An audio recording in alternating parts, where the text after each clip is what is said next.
programa que você ouve agora é uma produção da Central 3.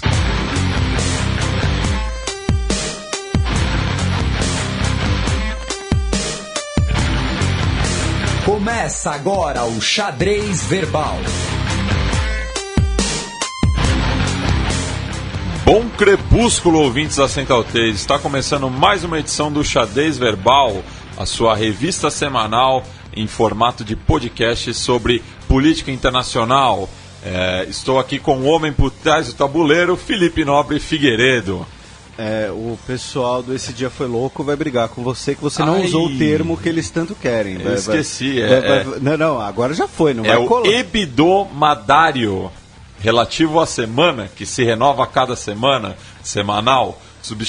Substantivo masculino, publicação que aparece regularmente a cada semana. Um semanário. É isso. Somos então o Xadrez Verbal é o quê? É um hebdomadário. Pois é, um abraço aí pro Esse Dia Foi Louco no Twitter. E bom crepúsculo para você também, meu caro Matias. E essa semana foi louca, hein? Essa semana, hoje, sexta-feira 13, estamos aqui gravando esse programa vai ao ar na sexta-feira 13, né? Produção do nosso querido Leandro Amin. É o primeiro xadrez verbal num país livre da corrupção. Hã? Eu vou ignorar e vou continuar a piada que eu ia dizer que o Leandro Amin estava fantasiado de alguma coisa de Halloween, só que você quebrou o clima, você quebrou o momento. Então, desculpa. Então eu vou falar da repercussão do último programa com o Matias Spector, que foi muito boa, justamente porque foi, entre aspas, polêmica. Muita gente discordando de algumas coisas que o Matias Spector colocou, muita gente concordando e discordando, no caso de mim, em relação ao penúltimo programa. Então foi bem interessante, deu bastante debate no Facebook, no Twitter, no YouTube, enfim. Então foi muito legal e fica aqui novamente o nosso agradecimento ao professor Matias Spector, que tirou um tempinho na sua agenda para conversar com a gente. Essa semana, para mostrar, né, como é sexta-feira 13, só fazendo um alto jabá, mas para quem não acessa xadrezverbal.com, alguma coisa assim, não segue nas redes sociais, primeiro siga. Segundo, eu participei de 2 canais, saiu 2 participações minhas em canais no YouTube essa semana, no canal do meu amigo Guilherme Afonso, e eu fui entrevistado pelo Cid, o Cid do Não Salvo. Enfim, foi bem legal, deem lá uma olhada. E aqui alguns abraços dos nossos ouvintes. Abraço para o professor Daniel, que assim como a professora Ana Luiz de Moraes Campos são nossa extensão, nossa equipe permanente aqui, que ouviu o nosso último programa em férias no Algarve. Você vê que o nível ali é outro, né? E por falar em Algarve, você passando férias em Sorocaba e ele no Algarve. Por falar em Algarve, mandar um abraço pro Vitor Faria, o literato aqui da Central 3, que apresentou o Xadrez Verbal quando esteve visitando os Açores, já que a família dele é açoriana, e o pessoal lá na ilha de São Miguel ouve o Xadrez Verbal. Pois é, a comunidade lusófona do mundo inteiro nos ouve, por isso que eu quero trazer um convidado timorense aqui, mas vai ser um projeto ambicioso, mas vocês vão ver.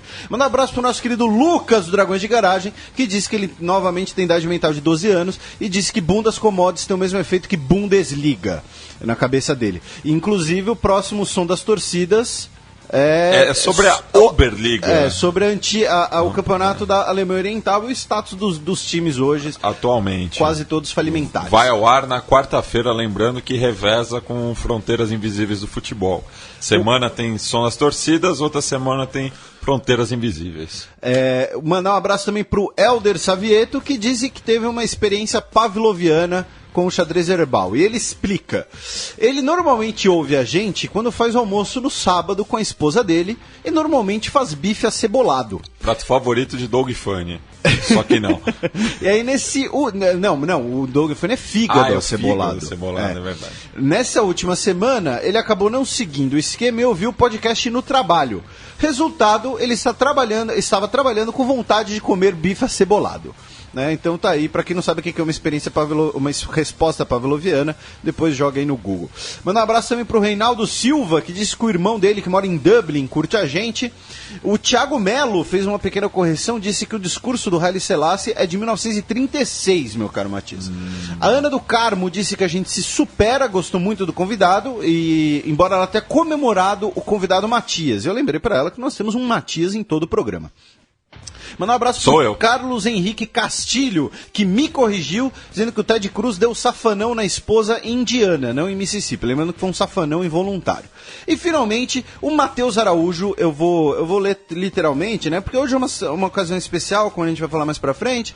Mas, então, por isso, né, serão termos de baixo calão. Mas o Matheus Araújo mandou um beijo no coração de vocês. Vocês são foda pra caralho.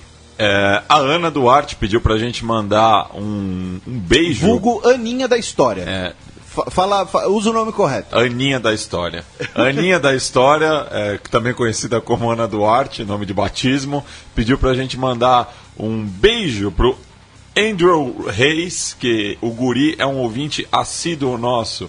E o Perazzo mandou a gente dar um abraço para toda a galera que ouve o Xadrez na linha 5 Lilás do metrô de São Paulo. Aquela que não liga com as outras linhas. Liga só com a Emerald, linha 10 da CPTM. Mas um dia, quem sabe, ela ligue. Dizem que vai chegar na Chácara Clabin, né? Vamos ver. Talvez o meu neto use esse metrô. Vamos passar para o primeiro giro de notícias.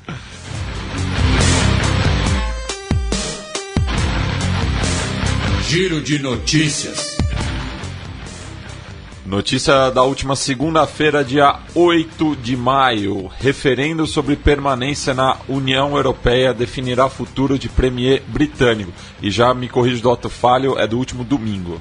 O David Cameron, que tinha o referendo como promessa de campanha, fez o referendo, né, colocou o referendo na pauta, e é o principal porta-voz, digamos assim, de que o Reino Unido não deve sair da União Europeia. E dizem que se o referendo autorizar a saída, né, o Brexit, né, como é chamado, né, um acrônimo aí de Britain com exit, dizem que ele seria, eventualmente, ficaria numa posição insustentável dentro do próprio Partido Conservador. Tanto que o prefeito de Londres, o Boris Johnson, que vai ser sucedido, e já falaremos daqui a pouco, que é do Partido Conservador, já lidera as pesquisas internas para ser o próprio comandante da legenda, e ele é um defensor de que o Reino Unido deveria sair da União Europeia. Ainda no Reino Unido, essa semana tivemos a assunção do cargo do Sadiq Khan, que comentamos, era um provável vencedor da eleição. Ele se torna o primeiro muçulmano à frente de uma grande capital ocidental. Falaremos mais do assunto em breve, obviamente. Ele acabou de assumir, então ainda não temos muito material para discutir. Tomou posse com um discurso de esperança, de igualdade, de que o medo não é uma questão de segurança. Inclusive ele acabou se tornando muito famoso nas redes sociais porque ele vai de busão para o trabalho. E finalmente, para sairmos da ilha, tivemos uma pequena polêmica por lá, porque filmaram uma conversa privada, não era privada porque era em público, mas o áudio acabou vazando Isso dá mó rolo. Da Rainha Elizabeth II com a chefe de polícia londrina, a chefe, e comentando sobre seguranças de evento e tal, e a Elizabeth II disse que as autoridades chinesas costumam ser muito grosseiras, porém nenhum dos dois governos se pronunciou sobre isso. Vamos ouvir o que o pessoal de Hong Kong tem para falar dos britânicos. Notícia agora sim da última segunda-feira, dia 9 de maio. Após campanha suja, líder antissemita é eleito presidente das Filipinas. Você pensa que a eleição no Brasil, a última, foi pesada, ou a dos Estados Unidos, as primárias, está sendo?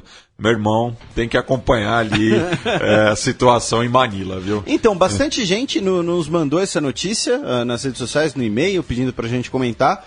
Assim como no caso do prefeito de Londres, melhor esperar um pouco, né? Além disso, sendo, como diria Glória Pires, eu não sou nenhum expert em política filipina, né, os conhecimentos são bem básicos, porém, enfim, a notícia é que o Rodrigo Duterte, de 70 anos, foi eleito presidente do país com mais ou menos 39% dos votos válidos. Lá não existe segundo turno, ou seja, ele foi eleito sem ter necessariamente a maioria. Ele fez parte de um esquadrão da morte durante a ditadura das Filipinas. Então, se a Imelda Marques colecionava sapato, ele colecionava crânios. Então. E o que acontece? As Filipinas, assim como a Indonésia, a Coreia do Sul, são países da Bacia do Pacífico que tiveram ditaduras autoritárias militares alinhadas aos Estados Unidos durante a Guerra Fria, em contraste com os países de ditaduras alinhadas à China ou à União Soviética. É um cenário de divisão ali, de disputa parecido com o que houve na África e que também nós tivemos na América Latina, embora na América Latina com uma hegemonia dos Estados Unidos nos governos autoritários. As Filipinas também passou por esse processo. Ou seja, esse discurso violento autoritário costuma ser muito comum nesses países que tiveram essa realidade, como inclusive é o caso do Brasil, né? Vide algumas polêmicas recentes. Agora, no caso dele, chama também a atenção de que, primeiro, a eleição foi muito violenta. Segundo a polícia, 15 pessoas morreram por motivação política durante as eleições. E as Filipinas é um país extremamente católico, né, um país de colonização espanhola, tanto que o nome Filipinas vem do rei Filipe. 80% dos habitantes do país são católicos praticantes, e o Duterte xingou até o Papa. Mesmo assim foi eleito. Ele chamou o Papa de FDP, de filho de uma mulher profissional do sexo, porque a visita papal causou um engarrafamento. Ou seja, ele chamou o Papa não apenas de FDP, mas com o Papa nas Filipinas, né? Então tá aí a eleição do senhor Duterte. Notícia da última terça-feira, dia 10 de maio. Governo turco enfrenta dissidências internas após renúncia de premier. Vá. Então, como já tínhamos cantado a bola, né? O Davutoglu, ele abriu mão do cargo de premier, não vai disputar a liderança do partido, do AKP, e isso espera-se que o Erdogan, vulgo Erdogan, acabe aumentando sua autoridade sobre o partido, sobre o país. Porém, isso criou justamente uma divergência dentro do partido, né? Inclusive, existe o risco, segundo algumas fontes europeias, de que essa divergência dentro do partido, sobre a acusação justamente do autoritarismo do Erdogan, de que ele estaria pisando na Constituição, saiam do partido e criem um partido dissidente, né? Isso é uma coisa muito comum na história brasileira, inclusive, né? Um partido acabar gerando dissidência, seja porque é um partido grande demais, seja por divergências internas. Então, é uma possibilidade que existe, obviamente vamos manter o olho para isso, porém, a outra possibilidade, que inclusive é a mais provável, é que justamente pelo fato do Erdogan controlar a imprensa e ser um cara autoritário, essas dissidências sejam varridas para baixo do tapete, né? Você dá um carguinho ali, você manda alguém calar a boca a colar e por aí vai. E ainda nesse termo, né, o Erdogan foi tema de polêmica em Colônia, na Alemanha, porque uma lanchonete fez o Erdoburger, o hambúrguer do Erdogan, o hambúrguer do Erdogan, que usa queijo de cabra. Lembrando que aquele poema do cara que foi processado dizia que o Erdogan, ele gosta muito de cabras. Ele gosta, assim, muito, fisicamente. Sim, sei bem. E aí o lugar recebeu protestos, recebeu ameaças, tirou o Erdoburger do cardápio, porém, devido ao apoio e muita gente fazendo fila para querer comer o Erdoburger voltou. Agora, além do Erdogan, nós temos o Erdoburger. O nome dele é legal porque permite várias rimas, né? Várias brincadeiras. Enfim. Poderia ter o Erdocast, o podcast dele. Ainda mais na Alemanha, que eles gostam de aglutinar as palavras, né? Sim, na Alemanha é um prato cheio. Notícia da última terça-feira, dia 10 de maio. Oposição exige que Maduro e Justiça respeitem Constituição na Venezuela. Então, o que aconteceu? A Assembleia Nacional da Venezuela, que é dominada hoje pela oposição, aprovou uma moção, ou seja, uma resolução formal demandando que a Justiça e o Maduro respeitem a Constituição. Por quê? Porque a Constituição prevê aquele referendo revogatório no mandato presidencial. E a oposição declara que colheu mais assinaturas ainda do que o necessário. E o resultado da apuração desse pedido do referendo revogatório era para ter saído na última terça-feira. E se vocês repararem, essa não foi a notícia que a gente deu, que o Matias leu. Então, por quê? Porque o resultado não saiu. Considera-se, o Maduro já disse que tem certeza que essas assinaturas foram forjadas. A Justiça Eleitoral venezuelana está demorando para fazer essa apuração. Então, para o legislativo, ou seja, para a oposição venezuelana, essa demora do órgão eleitoral viola a Constituição. Então, na verdade, não é uma mera bronca, digamos assim, de respeitar a Constituição. Existe o caso concreto do atraso da apuração das assinaturas do pedido da oposição venezuelana pelo referendo revogatório, que explicando para os nossos novos ouvintes, se a oposição conseguir 1% das assinaturas do eleitorado, ela consegue entrar com um pedido de um referendo que poderia revogar o mandato do Maduro, uma espécie de impeachment pelo voto. Se, após essa abertura, eles conseguirem 20% das assinaturas dos eleitores, aí o referendo acontece e a decisão do referendo acaba sendo soberana, ou seja, um impeachment popular. Então temos aí esse caso de que a Justiça Eleitoral venezuelana está demorando para apurar essa situação, está demorando para apurar as assinaturas, e segundo a oposição, essa demora está sendo de propósito e viola a Constituição. Bem, vamos passar agora para a Coluna Aberta, o nosso quadro opinativo.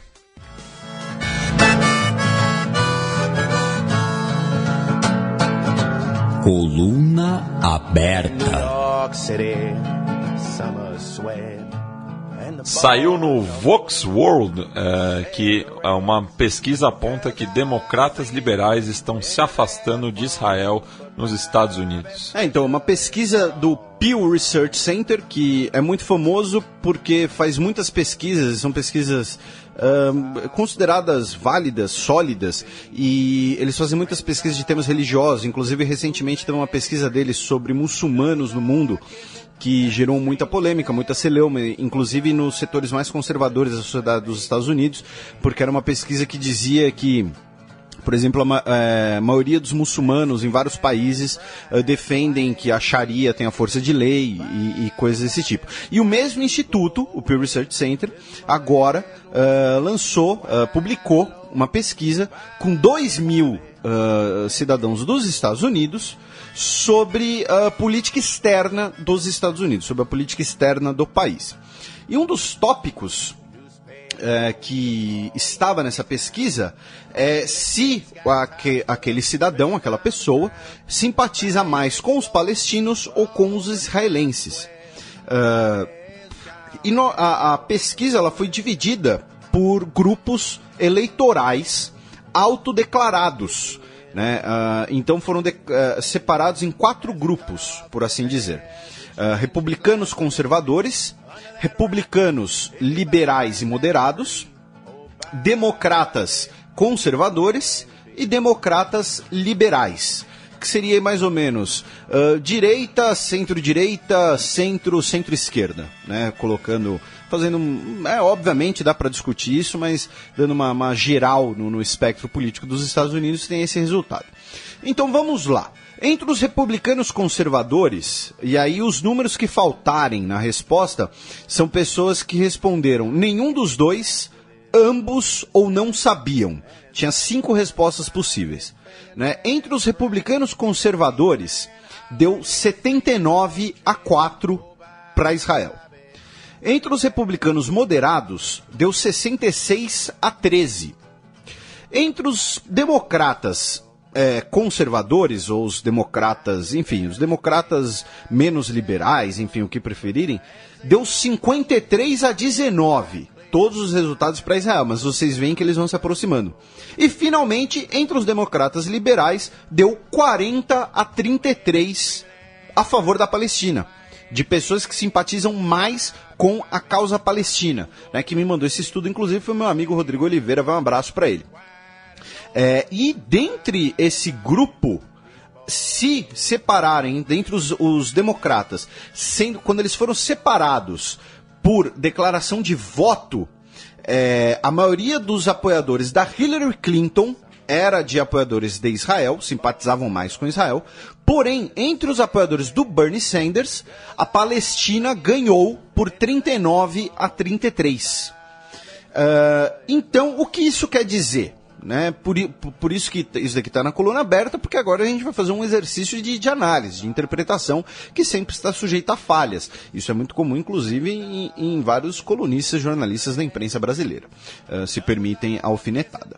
Mas vamos lá. É a primeira vez que uma pesquisa nos Estados Unidos mostra um resultado desses desde 2000. Sendo que, em 2000, caso o nosso ouvinte certamente vai se lembrar, se não se lembra, eu lembro eles, nós estávamos durante o período da Segunda Intifada, quando nós tivemos mais um conflito entre israelenses e palestinos, um conflito aberto. Então nós tínhamos cenas de violência, cenas de denúncias de violência muito comuns no noticiário, especialmente nos Estados Unidos.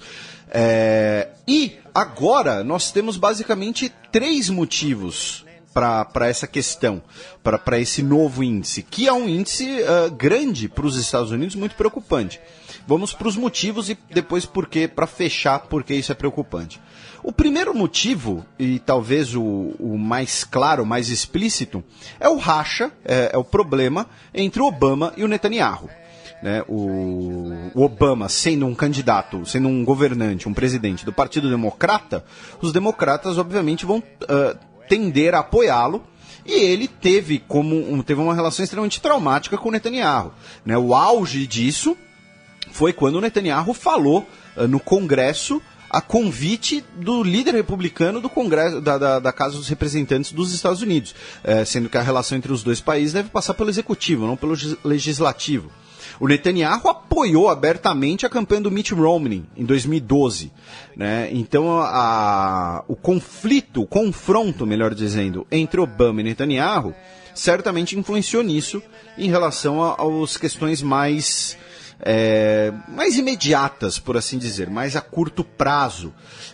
Então, o desgostar da figura do Netanyahu ou o apoiar o Obama provavelmente influenciou essa perspectiva dos democratas, dos cidadãos democratas.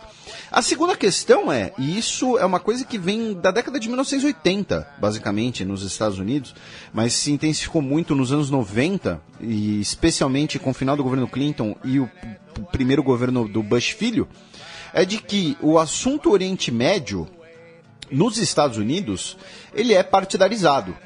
Os republicanos se veem como apoiadores incondicionais de Israel, inclusive às vezes por razões religiosas. Né? É muito comum no sul dos Estados Unidos algumas associações republicanas no chamado Bible Belt, né? O cinturão da Bíblia. Você ter lideranças ali que são, por exemplo, lideranças religiosas, lideranças batistas, e muitas vezes apregoam uma defesa do Estado de Israel como se significasse a terra de Israel da Bíblia, uma coisa que também acontece no Brasil, né? Não custa lembrar que tem uma bandeira de Israel no Templo de Salomão, do Edir Macedo. Então, o assunto Israel e Palestina nos Estados Unidos é muito partidarizado desde a década de 1980. E isso certamente também ajudou a contaminar essa perspectiva. Então, o democrata vê que apoiar a Palestina é algo a ser feito por conta do partido dele. E o republicano apoiar mais Israel é algo a ser feito por conta do partido dele também. Então nós temos aí essas duas questões. E finalmente, a terceira é que nós tivemos recentemente o conflito em Gaza, então que assim como a Segunda Intifada em 2000, também forneceu uma série de imagens, de imagens de violência, de denúncias de violência, ocorridas no Oriente Médio, ocorridas em Israel e nos territórios palestinos. Então isso provavelmente também influencia a mentalidade, o imaginário do cidadão dos Estados Unidos, do eleitor dos Estados Unidos, nesse apoio. Agora, o que isso pode significar a médio e longo prazo? Pode significar, pela primeira vez, imaginando por exemplo, uma vitória do Bernie Sanders, embora improvável hoje, pode significar pela primeira vez um distanciamento institucional entre Estados Unidos e Israel. Porque embora o distanciamento... E o que seria uma contradição, visto que o Bernie Sanders seria o primeiro judeu. Presidente judeu. Tem essa ainda por cima, né? E ele é um cara que já deu declarações pró-governo de Israel algumas vezes. Ele é a favor de uma solução negociada, porém ele não é aquele... Ele não chega, por exemplo... a fazer críticas muito vigorosas. Ao contrário, por exemplo, do que o próprio Obama já fez em off. O Obama tem um discurso mais crítico em relação a Israel do que o próprio Bernie Sanders. Então, a médio prazo poderia significar isso. E Israel tem nos Estados Unidos seu principal aliado, desde basicamente a década de 1960, inclusive antes. A relação entre os dois países é muito forte do ponto de vista institucional, e a tensão entre Obama e Netanyahu foi uma tensão basicamente entre dois governantes, não chegou a ser uma tensão institucional, né? Nós tivemos o episódio na qual a Corte de Justiça dos Estados Unidos proibiu o uso dos passaportes de nascidos em Jerusalém, como Jerusalém parte de Israel, tem um texto sobre isso no Xadrez Verbal. Porém, é uma questão preocupante, porque a médio e longo prazo pode significar que boa parte do eleitorado americano, boa parte do eleitorado democrata, acabe tomando uma posição crítica a Israel, que pode influenciar as relações exteriores de Israel. Lembrando, novamente, os Estados Unidos é o maior aliado de Israel. Todo ano, todos os países árabes fazem moções contra Israel no Conselho de Segurança da ONU, porque eles não precisam nem redigir mais, eles fazem um copiar-colar do ano passado e os Estados Unidos veta. Então, essa relação é muito próxima, então é uma pesquisa muito interessante que certamente gera algumas questões, levanta alguns pontos aí para o futuro, tanto a médio quanto a longo prazo. Mas, novamente, é apenas uma análise dos dados que estão aí. Fica à vontade para procurar a pesquisa do Pew Research. Pew é P-E-W. Então, nesse quadro aqui eu encerrei. Fica à vontade, meu caro. E só indo mais pro extremo, né, da esquerda, extremista. Eu recordo de companheiros meus que foram ao encontro internacional anarquista em Saint-Imir, na Suíça. A pronúncia deve estar errada. Tudo esquerda caviar, né? Foi justo para a Suíça, né? Bonito. Ficando em squat é fácil ir para a Suíça. Enfim, e lá houve um debate, né, nesse encontro, em 2012, justamente sobre um posicionamento mais neutro dos anarquistas em relação ao conflito palestino-israelense, justamente porque muitos companheiros da Alemanha se sentiam ainda com certa dose de culpa por conta do Holocausto. Da herança nazista. Nazista. E certamente esse é um assunto muito mais polêmico dentro da Alemanha do que aqui. Sim. Então, na Alemanha, muitos progressistas são favoráveis ao Estado de Israel, justamente para tentar pagar uma dívida histórica, enfim. E enquanto isso, os progressistas dos Estados Unidos são favoráveis à Palestina. É aquela coisa de cada país com sua realidade, então é sempre complicado fazer comparações. Então pediam justamente nesse encontro para que não levassem bandeiras nem israelenses nem palestinas, o que gerou esse debate. Bem, vamos passar agora para o quadro das efemérides semanais. A Semana na História. –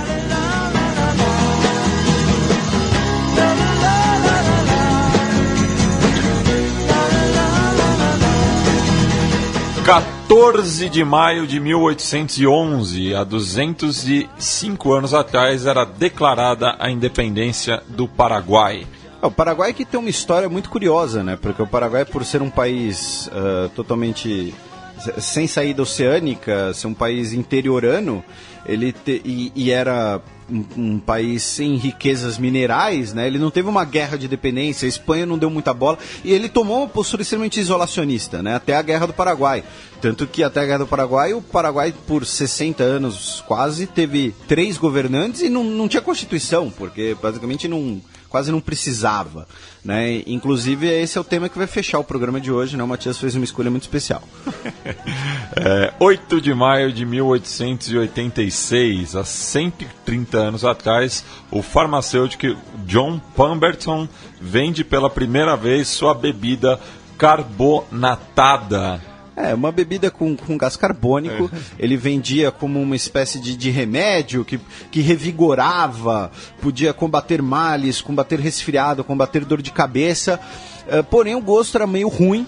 Muita gente não gostava de beber quente. Aí ele descobriu que bebendo gelado, ela fazia sucesso, ela refrescava e tal. É um líquido preto. E foi colocando cada vez mais açúcar. Com gás carbônico. Lá em Atlanta. Enfim... não é jabá, mas é a Coca-Cola. E até por conta dessa data, reza a lenda que os Jogos Olímpicos de Atlanta, onde foi, da onde era o John Pemberton, teriam sido realizados lá em homenagem aos 110 anos da invenção dele, que a Coca-Cola é uma das principais patrocinadoras do Comitê Olímpico Internacional. 10 de maio de 1941, há 75 anos atrás, Rudolf Hess salta de paraquedas na Escócia para negociar a paz com os britânicos. Essa história é muito louca. Que, assim, o Rudolf Hess ele era um dos principais braços direitos do Hitler, tanto que ele tinha um inédito título de representante do Führer, né, digamos assim. Eu não vou tentar a pronúncia alemã. Um abraço para os nossos queridos Alexander e Fernando de Samoreira. Era como se fosse vice-Führer, por assim dizer. Não sei qual a melhor tradução. Ele tinha, fez parte de toda a ascensão nazista, de toda a institucionalização nazista, como as leis de Nuremberg de 1935. E o que acontece? Ele temia, né, que a futura invasão nazista da União Soviética colocaria o país numa guerra de duas frentes, que isso levaria à derrocada nazista, como acabou levando, e que os britânicos não eram os inimigos naturais dos nazistas. Então os alemães tinham que insistir na negociação de paz. Só que ninguém deu muita bola para ele. O Hitler começou a tirar alguns poderes dele, dar para o Bormann, que era o presidente do partido. Então ele começou a ficar de escanteio por conta dessa ideia. Então o que ele fez? Ele que era piloto, falou: vou pilotar até a Escócia, pular, saltar de paraquedas lá, tentar achar lá um contato que ele tinha pelas agências de inteligência e tentar negociar a paz, sozinho, sem avisar o Hitler nem nada. E, assim, o que vocês acham que acontece quando um alemão caía de paraquedas no Reino Unido durante a Segunda Guerra Mundial? Olharam pra ele e falaram: você tá preso? Não, mas eu vim negociar a paz. Cara, você tá preso. Ele foi preso numa prisão militar, foi interrogado, não conseguiu negociar nada, muito menos encontrar o Churchill, que era o desejo dele. O Hitler, quando ficou sabendo, declarou ele um traidor da pátria alemã e que ele deveria ser executado assim que encontrado. E aí, olha que louco, depois da guerra ele foi enviado aos julgamentos de Nuremberg, foi julgado e condenado por conspiração contra a paz e conspiração de crimes de guerra.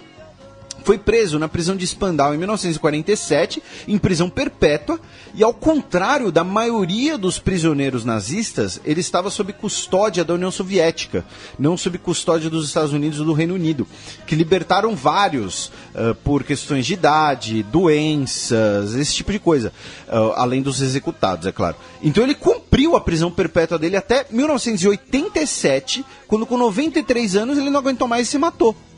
Tentaram várias vezes a libertação dele por razões de saúde, razão de idade e tudo mais, e a União Soviética falava: não, é nazista, vai ficar preso. É nazista, vai ficar preso. E se matou na prisão em 87 aos 93 anos de idade. Então a história do Rudolf Hess é muito louca. Quem se interessa pelo assunto, dá uma olhada aí. Bem, vocês separaram que esse quadro geralmente ele tem 3 efemérides, mas essa semana... Tem 4! Tem 4, já que... Há um ano atrás... 8 de maio, na sexta-feira, 8 de maio, o último domingo, o Felipe vinha aqui pela primeira vez para gravar o Xadrez Verbal. Exatamente. Essa semana temos um ano de podcast de Xadrez Verbal. Agradecer todo mundo que nos ouve, né, caro Matias? Agradecer você que teve essa ideia e fez o convite. Agradecendo ao nosso querido companheiro Leandro Yamin, que está sempre presente, mesmo em silêncio, enquanto contempla a sua equipe no Cartola. Tô vendo ali pelo vidro, tá?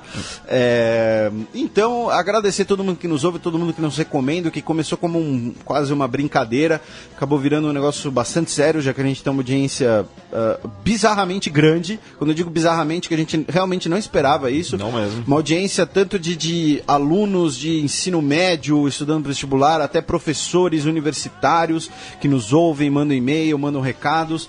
Então é isso, só temos a agradecer todo mundo que já passou pelo programa, todos os convidados, todos os amigos que estamos fazendo graças ao programa. Então é isso, 1 ano de Xadrez Verbal. Como disse o nosso querido Leandro Amino na gravação anterior, parece que foi ontem. E o nosso hebdomadário, vocês podem perceber, 1 ano é composto de 52 semanas, a gente completa 1 ano com 48 programas. Porque então, tem fim de ano e tem carnaval, mano. Então a gente trabalha até no feriado com gosto para trazer o melhor para vocês, ouvintes. E o melhor também essa semana, ou o pior, não sei. Chama o Matt aí.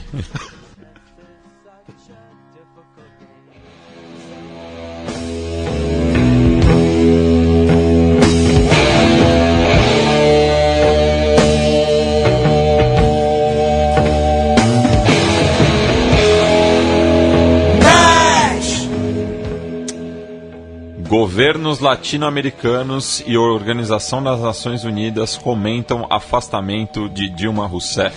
Então, o tema Dilma e José Serra vai ocupar os 2 próximos blocos, então nossos ouvintes podem ficar tranquilos ou intranquilos, ou pegarem seus blocos de anotação, ou parar de ouvir, não, parar de ouvir não. Mas se for parar, pelo menos divulga pro pessoal. Toda vez que alguém escreve falando, nossa, vocês fazem eu parecer inteligente perto da minha família, eu sempre respondo, pelo menos divulga o programa, Katsu. Entendeu? Falo, eu pareço inteligente porque eu ouço esse programa, mas mentira, vocês não parecem inteligentes, vocês são inteligentes. A única pessoa burra aqui é o Matias. Vocês são inteligentes não só por ouvir o Xadrez Verbal.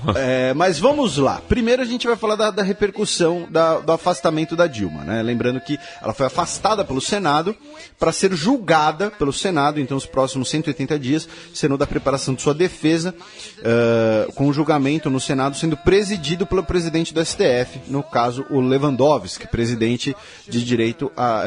professor de Direito aqui na Universidade de São Paulo, na Faculdade de Direito Largo São Francisco. Então vamos, em relação aqui à América Latina, vamos fazer um pequeno degradê. Né? A maioria dos países usou um tom mais brando para comentar a crise. A chanceler argentina, Susana Malcorra, respeita o processo institucional no país, assim como o Macri também deu declarações parecidas. A gente vai falar mais da reação do Macri mais para frente.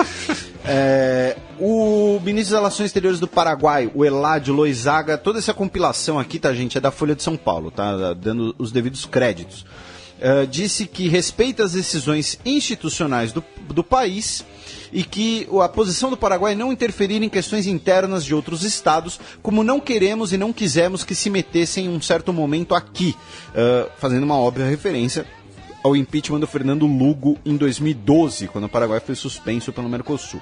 E só esclarecendo, né, eu não sou muito fã das teorias de conspiração, e já vi muita gente compartilhando que a embaixadora estadunidense Liliana Audi, que é atual embaixatriz estadunidense no Brasil e esteve no Paraguai no mesmo posto durante o golpe do Lugo, tenha tido influência nas decisões políticas. Eu acredito muito mais num golpe dentro do governo do que uma conspiração palaciana. Sim.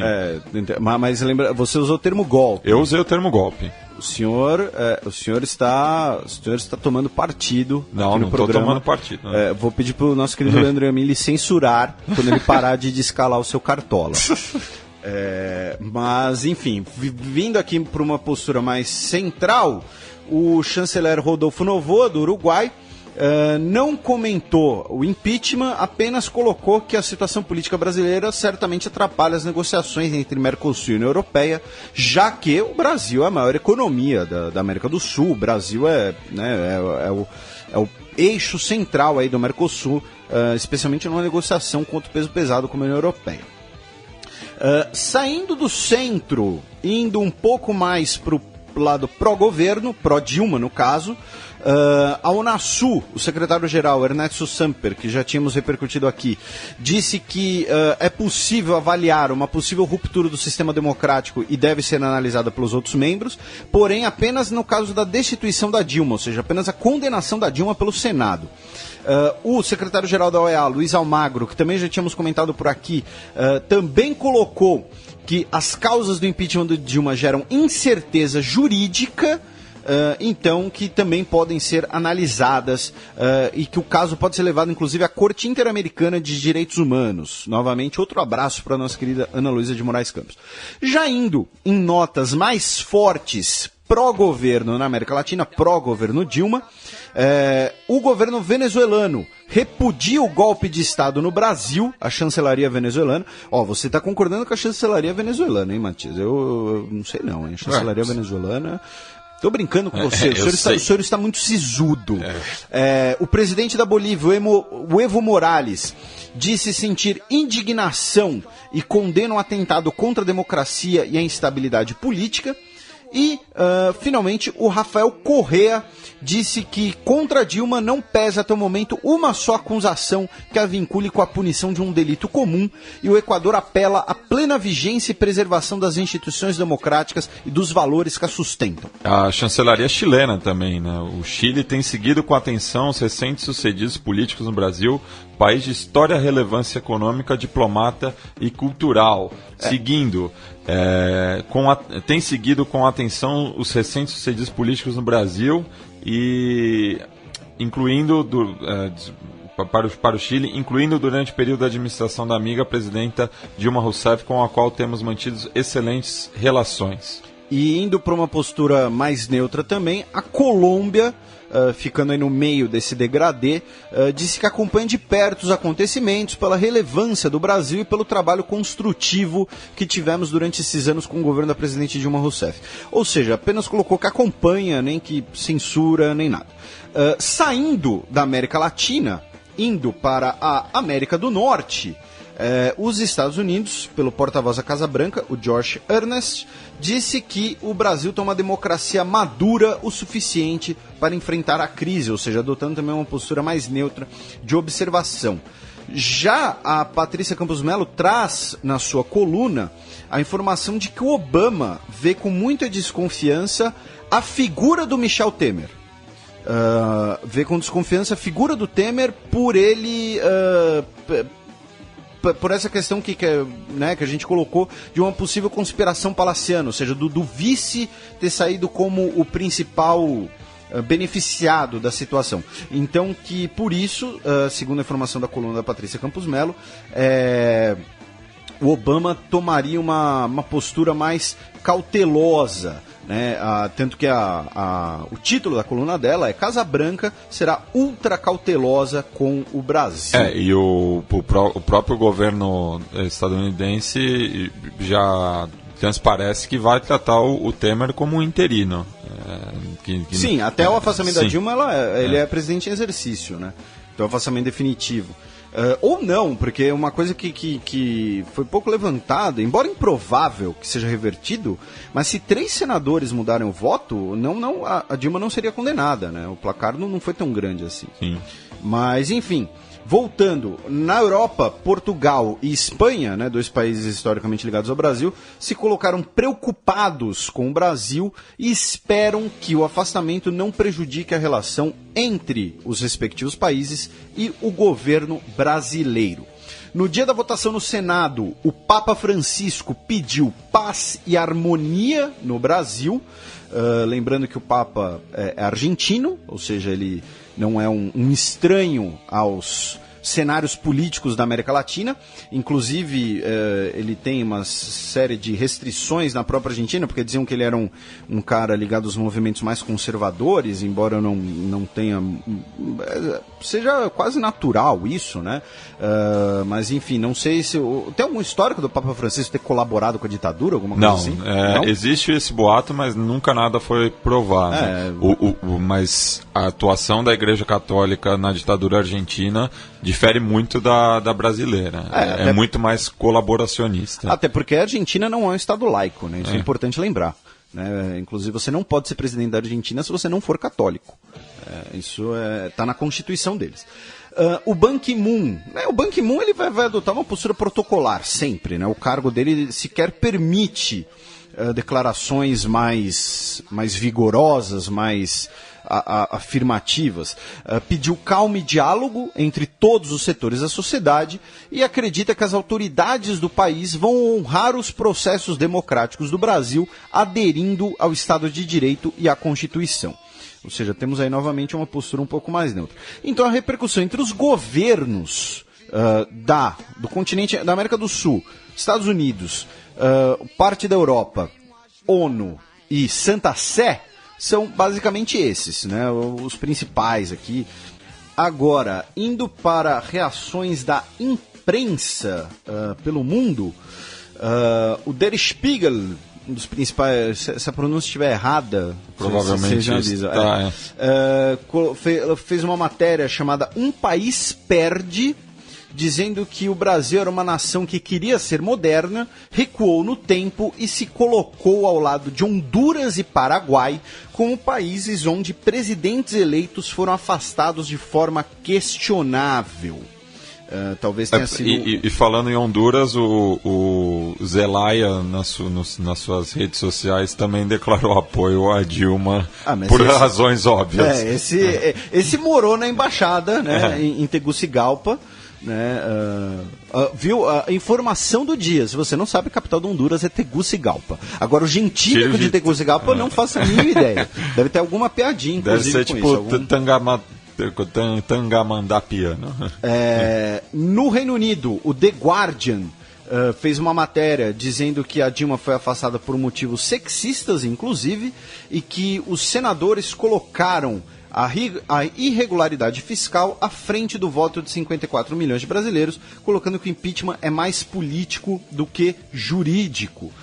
Lembrando que o The Guardian é um veículo no Reino Unido mais à esquerda. O El País publicou um editorial dizendo que o processo de impeachment brasileiro é irregular, destacando que as manobras fiscais foram apenas um discurso dos senadores para corrigir o, abro aspas, catastrófico curso da economia.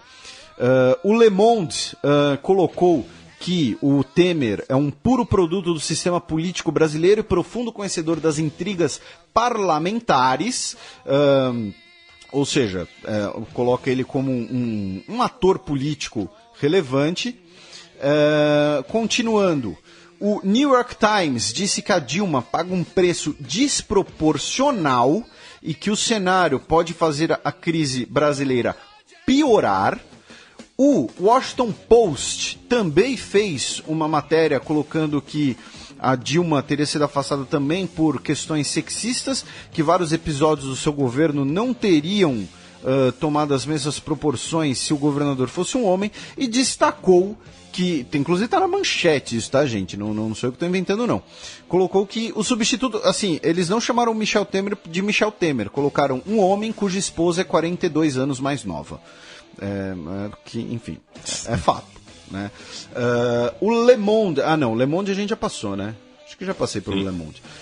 Le Monde, o Clarim destacou o tom político do julgamento, porém num tom mais abrangente, como se esperava, e destacou que foi a sessão do Senado brasileiro durou mais de 20 horas, né? Destacou a duração da consulta no Senado.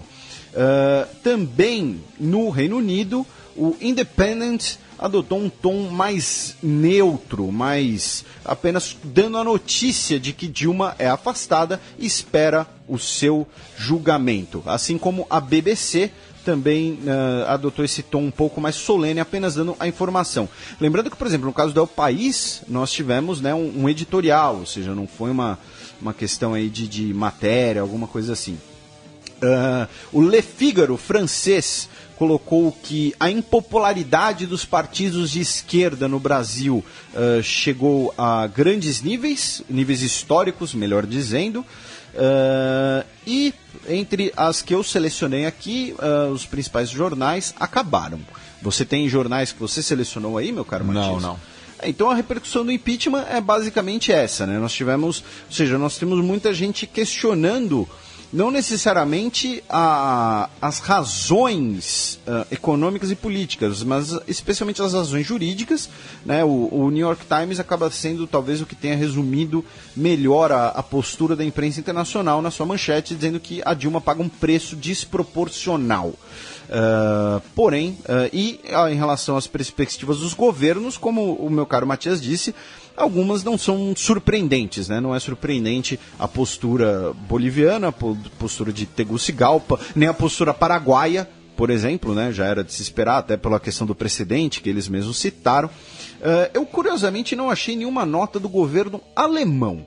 Mas chama o próximo bloco, Matias, enquanto eu procuro aqui. A não ser que você tenha complementos, é claro. Não. Vamos pro cheque que a gente divide esse assunto nos 2 blocos.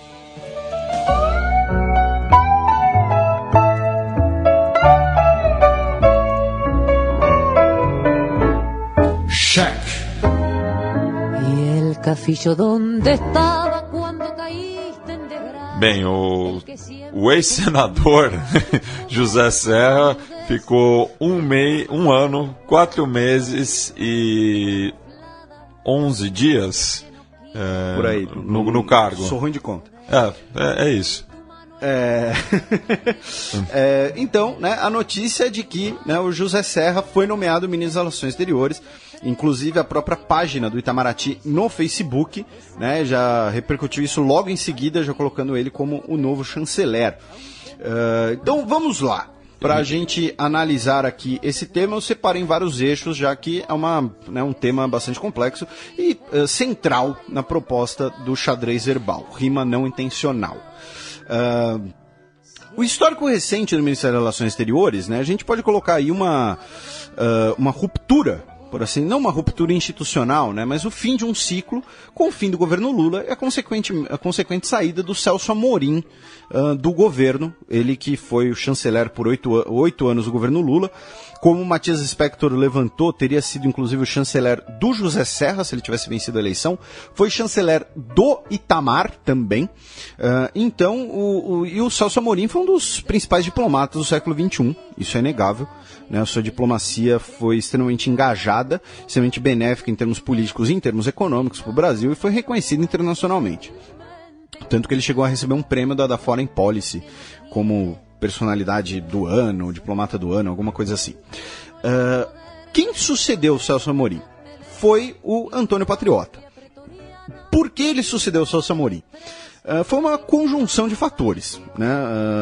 Por favor, não levem nada do que eu falar aqui como uma questão palaciana, partidária, nem se vocês prestarem um concurso, se os ouvintes são candidatos à carreira diplomática do Itamaraty, não coloquem isso na prova, tá? Mas o Patriota, ele foi o sucessor do Celso Amorim por uma conjunção de 2 fatores. O primeiro era, ele era o secretário-geral do Itamaraty no final da gestão Amorim, que é o posto mais alto da carreira diplomática, é o posto mais alto de prerrogativa de um diplomata de carreira, já que o chanceler é de prerrogativa presidencial. O presidente nomeia o chanceler que ele bem entender. Mais ou menos como no Exército, né, o comandante do Exército é o posto mais alto da carreira do Exército. O ministro da Defesa é uma prerrogativa presidencial. Então, o Antônio Patriota era o secretário-geral do Itamaraty, estava no posto mais alto da carreira. Então, um dos postos mais altos, né? Nós temos também a embaixada em Washington, temos a chefia da missão nas Nações Unidas, onde o Patriota está atualmente. Mas ele era o secretário-geral do Itamaraty, ou seja, ele era o segundo em comando, por assim dizer. E o outro fator a Dilma não ligava para o assunto. O fato é esse. Então ela simplesmente, muito provavelmente, concedeu a prerrogativa do Celso Amorim de colocar o seu sucessor ali. E o sucessor natural era o segundo em comando, o Antônio Patriota.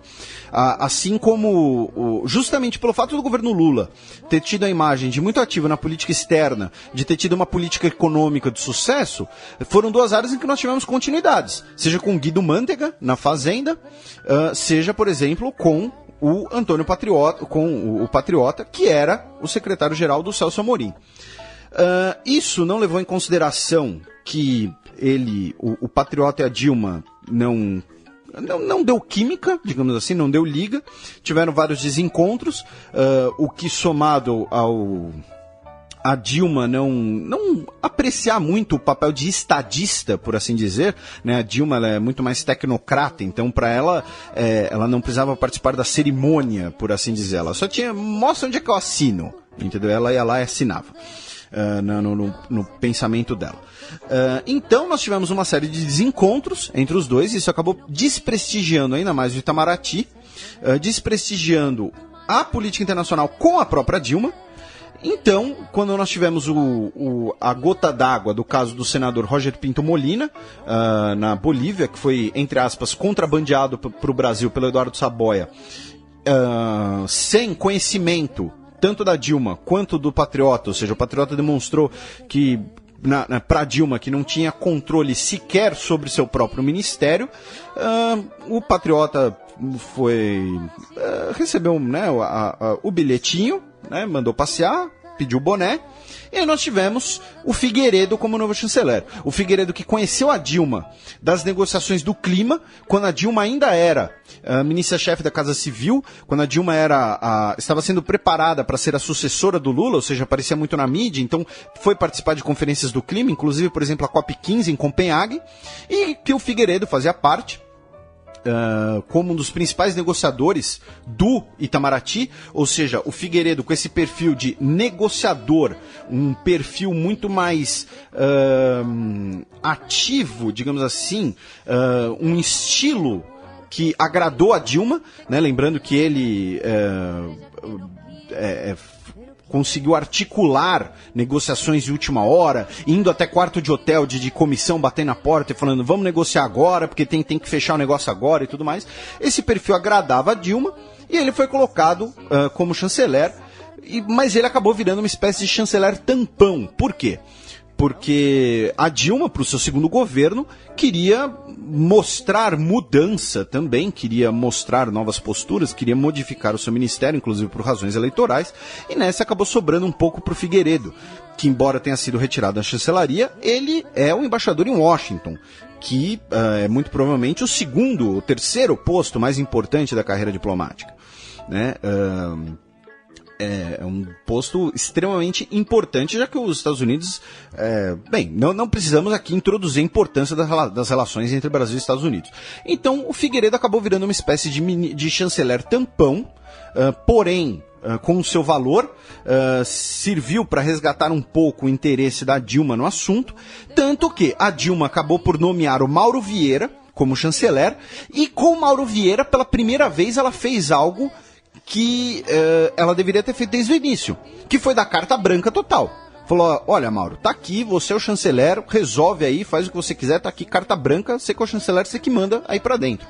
Tanto que o Mauro Vieira conseguiu, fez um grande trabalho de recuperação da coesão interna ao Itamaraty, conseguiu recuperar questões de prestígio do Itamaraty, porém, teve que lidar com as grandes questões orçamentárias que a gente já comentou em outros programas, né? O Itamaraty ele está virtualmente falido, várias representações não têm dinheiro, repercutimos isso, recomendo que ouçam, se não ouviram, a entrevista com o Alexandre Vidal Porto. Nós temos diplomatas, nós temos funcionários passando problemas por terem parte dos seus pagamentos retidos, parte dos seus pagamentos atrasados. Isso também foi repercutido numa matéria na Globo News pelo Guga Chakra, com oficiais de chancelaria. Então o Mauro Vieira, ele enfrentou uma tarefa muito grande, porém ele se saiu bem. Mas ele também se saiu bem porque ele recebeu essa carta branca da Dilma. Então, em aspectos externos, nós tivemos várias negociações, por exemplo, de dispensas de visto, coisa que influencia o cidadão brasileiro a planejar sua viagem, pode influenciar a vida do cidadão brasileiro. Nós tivemos a retomada das negociações com o Mercosul, do Tratado entre Mercosul e União Europeia, melhor dizendo. Então o Mauro Vieira fez um bom trabalho, e aí a primeira questão aqui, em relação ao Serra nomeado como ministro das Relações Exteriores, é vermos qual será o futuro do Mauro Vieira. Porque o Mauro Vieira, com as ferramentas que ele tinha disponíveis, ele fez sim um bom trabalho. Ele pode não ter sido um Celso Amorim, por assim dizer, por ele não contava com as mesmas ferramentas que o Celso Amorim. Então fazendo esse breve histórico para mostrar que alguns problemas, algumas aguras do Itamaraty atualmente têm relação direta com a Dilma. Algumas não têm relação direta, têm relação com a questão orçamentária e tudo mais, porém o Mauro Vieira fez sim um bom trabalho. Então isso é importante colocar. Agora vamos para o José Serra, né, que, lembrando, falamos disso em programas anteriores, é a primeira vez que nós temos um político profissional no cargo de chanceler, desde Fernando Henrique Cardoso, que largou a chancelaria em 20 de maio de 93.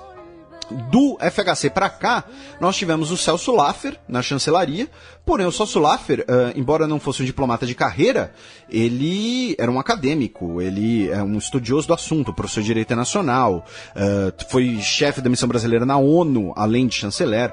Então o Celso Laffer não é um político profissional. Né? Então pela primeira vez nós teremos um político profissional no cargo, desde 93, agora com o José Serra. Dando uma pequena biografia, um pequeno currículo, melhor dizendo, do Serra como político, ele foi deputado federal por São Paulo em 2 mandatos, inclusive na Constituinte de 88. Ele teve, enfim, foi reeleito em 1990 com a então maior votação do país e foi um dos fundadores do PSDB em 88. Em 94, ele foi eleito senador por São Paulo, com a maior votação dos senadores daquela eleição, porém ele não assumiu vaga no Senado, porque foi nomeado pelo FHC para o Ministério do Planejamento. E no governo FHC foi quando ele talvez tenha conseguido sua maior relevância, quando entre 98 e 2002 ele foi ministro da Saúde. E foi nessa época do Ministério da Saúde que nós tivemos inclusive a questão da quebra do pagamento compulsório de royalties, o popular quebra das patentes, na qual foi um assunto que abordamos também com o Matias Spector no último programa. Em 2004, ele foi eleito prefeito de São Paulo, na sua 4ª tentativa ao cargo, quando derrotou a Marta Suplicy, que concorreu à reeleição. Aí, em 2006, ele largou a prefeitura para concorrer ao governo de São Paulo. E aí tem talvez a maior polêmica recente da carreira tinha concorrido à presidência em 2002. Em 2002 foi derrotado pelo Lula, né? Ele era o virtual sucessor da FHC como ministro da Saúde, muito bem lembrado. E como a gente disse, o Matias Spector contou aqui, nos deu essa informação, eu não sabia disso, que o José Serra teria escolhido o Celso Amorim como seu chanceler. Né? E aí vem talvez o episódio mais polêmico da carreira recente do Serra, que você brinca bastante, eu também, né, que foi o seguinte, em 2006 ele renunciou à prefeitura para concorrer ao governo, e foi muito criticado por isso. E aí, como depois que ele foi eleito governador, ele se comprometeu a ficar no cargo até o fim. Mas ele renunciou ao cargo ele assinou um documento, inclusive, mas ele renunciou ao cargo de governador para ser candidato pela segunda vez à presidência da República, quando foi derrotado pela Dilma em 2010. Aí, em 2012, ele foi candidato novamente à prefeitura, aí foi derrotado pelo Haddad, que é o atual prefeito de São Paulo, e posteriormente foi eleito senador em 2014, no lugar, ocupando a vaga que era do Eduardo Suplicy como senador por São Paulo. Então ele tem no seu currículo, além da agora chancelaria, 2 mandatos como senador, embora ele não tenha cumprido o mandato, renunciou para ser ministro, não assumiu para ser ministro, foi governador de São Paulo, foi prefeito de São Paulo, foi presidente nacional do PSDB, ministro da Saúde, ministro do Planejamento e deputado federal, incluindo aí a Constituinte. Então esse é o breve histórico dele. Ele que é economista e tem doutorado em economia pela Universidade de Cornell. E ele tem uma questão interessante, né? Que hoje ele é visto como um nome da direita. Porém, o histórico do Serra é que ele foi um dos fundadores da Ação Popular, foi presidente da UNE, foi exilado durante a ditadura, foi exilado para o Chile. No Chile, no início, depois do golpe de 73, foi para os Estados Unidos. Então ele tem um histórico, digamos assim, que contradiz um pouco a imagem que nós temos dele hoje. O mesmo caso do Aloysio Nunes. Sim, o discurso do Aloysio Nunes pelo impeachment foi uma coisa completamente assim, não sei descrever, mas foi como você disse, completamente contraditório quando você vê a trajetória política sendo dele. que no caso do Aloysio Nunes, ele foi da luta armada, inclusive. Sim. O Serra não chegou a ser da luta armada, o Aloysio Nunes foi. Sim. Era motorista do Marighella. O Aloysio Nunes foi motorista do Marighella? Nossa, essa eu não sabia. O Leandro Amin tá confirmando ali. No Yamin eu confio. Em mim, não. Em você não, óbvio que não. Você fica aí falando com anarquista suíço, maluco. Quero saber disso. Então, assim, no caso do Aloysio Nunes, essa questão é mais chocante ainda. Mas então aí nós temos esse breve currículo do José Serra. E a polêmica mais recente em relação ao Serra é que ele é um dos implicados no caso que ficou conhecido como trem-salão, né? O pagamento de propinas pela Alstom em relação ao metrô e às linhas de trem de São Paulo. Ele teria sido um dos beneficiados, tanto sua campanha quanto ele pessoalmente. E ele também está naquele listão da Odebrecht, que a gente brincou aqui, que era a planilha de 2014, né? Porque se acharem a planilha, o arquivo completão, não sobra ninguém, maluco, desde a década de 60, não sobra nenhum. Mas enfim, esse é um breve currículo dele, incluindo aí as duas polêmicas, uma mais de brincadeira e outra nem tanto. Então, assim, do ponto de vista de capacidade, eu não tenho dúvidas de que o Serra tem capacidade para ser chanceler. Porém, os prós e os contras a gente vai ver um pouquinho mais pra frente. Agora, o próximo tema em relação a isso é em relação ao discurso de posse do Temer, né, que foi televisionado, inclusive. Eu selecionei aqui para ler para os nossos ouvintes, caso eles não tenham visto o discurso, os dois trechos em que o Michel Temer, presidente em exercício, cita diretamente os temas externos. O primeiro deles é: eu conservo a absoluta convicção de que é preciso resgatar a credibilidade do Brasil no concerto interno e no concerto internacional, fator necessário para que empresários dos setores industriais, de serviços, do agronegócio e os trabalhadores, enfim, de todas as áreas produtivas, se entusiasmem e retomem em segurança com seus investimentos. E o segundo trecho, um pouco depois, foi: muito bem, nessa Constituição, ele estava falando da Constituição no caso, inclusive ele citou o Dutra no pronunciamento dele, falou que vou fazer que nem o Dutra, na dúvida o que diz o livrinho, né? O Dutra que ficou folclórico por sempre carregar uma Constituição debaixo do braço. Mas ele fazia isso porque a Constituição era nova, então ninguém sabia o que dizia a Constituição. Mas enfim, voltando aqui. Palavras do Temer, abre aspas. Muito bem, nessa Constituição, a independência nacional, a defesa da paz e da solução pacífica de conflitos, o respeito à autodeterminação dos povos, a igualdade entre os estados, a não intervenção, a centralidade dos direitos humanos e o repúdio ao racismo e ao terrorismo, dentre outros princípios, são valores profundos de nossa sociedade. E, de fato, tudo isso é na Constituição. Voltando, e traça uma imagem de um país pacífico e ciente dos direitos e deveres estabelecidos pela nossa Constituição. São, meus amigos, palavras do Temer, esses elementos de consenso que nos permite estabelecer bases sólidas para a política externa que volte a representar os valores e interesses permanentes do nosso país. A recuperação do prestígio do país e da confiança em seu futuro serão tarefas iniciais e decisivas para o fortalecimento da inserção internacional da nossa economia. Ou seja, tem aqui uma questão nesse pronunciamento deles, tem duas questões principais. Ele deixa claro, né, que a política externa dele, como já havíamos cantado a bola por aqui, vários veículos de mídia, né, não é nosso crédito, alguma coisa assim, mas que a política externa dele será voltada para uma pauta mais comercial, né, o que se convém chamar, para esbanjar conhecimento, para fingir que erudito, é uma política fenícia, né? Ou seja, uma política externa baseada no comércio. Lembrando que os fenícios foram grandes comerciantes pela bacia do Mediterrâneo, fundaram suas diversas colônias, uma delas acabou virando Cartago, que foi destruída, pulverizada e coberta de sal pelos romanos. Mas enfim, não é de história antiga o podcast. Então, ele deixa claro aí que a sua principal pauta será a economia, e segundo, muito curioso, ele coloca que ele quer uma política externa que volte a representar os valores e interesses permanentes do nosso país. Ou seja, ele faz uma crítica velada a política externa nos últimos anos. Não sei se do Mauro Vieira, não sei se do Figueiredo, do Patriota, do Amorim, de todos esses. Lembrando que ele fez parte dos últimos governos. Ele era o vice-presidente. Exatamente, só isso. Né? Então, esse comentário que volte a representar os valores é uma alfinetada, em linguagem diplomática, uma alfinetada forte até. E tá jogando pro público. Exatamente. É um discurso. E aí vai entrar o que eu vou falar depois, mas você foi preciso nisso, tá jogando pro público, que é o público que acha que a política externa do Brasil foi bolivariana, alguma coisa assim, quando o que a gente viu nos últimos anos, inclusive, foi um distanciamento do Brasil desses países. Né? E o movimento contrário, a primeira visita do Macri foi a Dilma. Primeira coisa que o Macri fez foi vir falar com a Dilma. Então não é que o Brasil, o Macri foi eleito, ele é liberal, então não vamos falar mais com esse cara. Não teve nada. O Brasil retomou a negociação de um tratado de livre comércio com a União Europeia. Se vai sair ou não, são dos 500. Mas retomou a negociação, isso não é... Então, foi um comentário, de certa forma, forte da parte dele.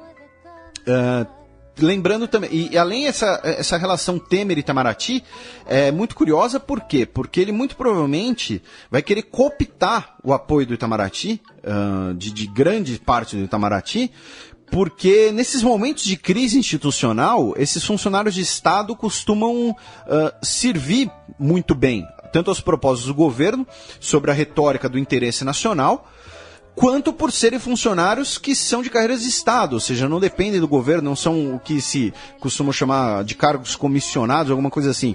Tanto que, por exemplo, após a redemocratização, boa parte da cúpula dos ministérios era de diplomatas de carreira, porque eram funcionários já concursados ao governo federal, e uma carreira que é chamada de carreira de Estado, assim como a carreira dos juízes e as carreiras militares, ou seja, não são carreiras que servem a um governo, mas que servem ao Estado.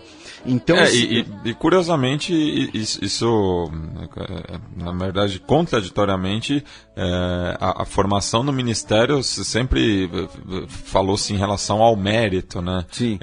Da valorizar a meritocracia. Então, o que seria mais meritocrático do que puxar algum funcionário de carreira dentro do Itamaraty? É uma perspectiva, de fato. E é curioso que quem era o presidente da redemocratização? O Sarney, do PMDB, vice, e que inclusive a família está representada no novo governo, né? Mas então, e apenas como uma contrapartida, foi especulado numa coluna na Folha de São Paulo, isso aqui é uma especulação, não sei, que com a confirmação do Serra como chanceler, o assessor internacional da presidência, que até anteontem era ocupado pelo Marco Aurélio Garcia, uma pessoa polêmica e, enfim, na minha opinião só fala bobagem, mas se ele estiver nos ouvindo, você só fala bobagem, haveria então uma troca. Né? O Marco Aurélio Garcia, sendo um político, né, um, entre aspas, civil, acabou saindo do cargo, o chanceler era um político, então o assessor internacional da presidência seria um diplomata de carreira. Muito provavelmente o Danese, que é o secretário-geral atual do Itamaraty. E que, segundo essa mesma especulação da Folha, já teria tido vários encontros com o Temer e a química foi boa. Essa frase, entre aspas, não é minha. O próximo tópico, que é apenas para pincelar, é muito interessante a gente perceber o volume da discussão em torno da política externa nos últimos anos, em torno da nomeação do José Serra, em todas as mídias, as grandes mídias, os grandes veículos de mídia, Folha, Estadão, Globo News, tudo isso discutindo essa nomeação, e eu vejo isso como um legado do Celso Amorim, porque até o governo do Celso Amorim, até a chancelaria do Celso Amorim, melhor dizendo, né, ele não governou o Brasil, talvez infelizmente, mas até a chancelaria do Celso Amorim, até também por questões de acesso à informação, né, popularização da internet e tudo mais, mas a discussão de política externa, de política internacional, ela sempre foi vista como, além de um monopólio do Itamaraty, ela sempre foi vista como uma coisa reservada a poucos iluminados, alguns professores doutores, alguns poucos colunistas. Tem um livro sobre isso, eu não me lembro agora o título exato do livro, é da editora Juruá, que é uma editora especializada em livros de concurso, inclusive, que fala sobre isso, discussão da política externa no Brasil. Tem um outro livro da editora Unesp muito bom sobre isso, chamado A Democratização da Política Externa Brasileira, que esse já é uma leitura um pouco mais densa, só recomendo aos profundamente interessados. É um que a capa é o Palácio do Rio Branco e a lombada é vermelha.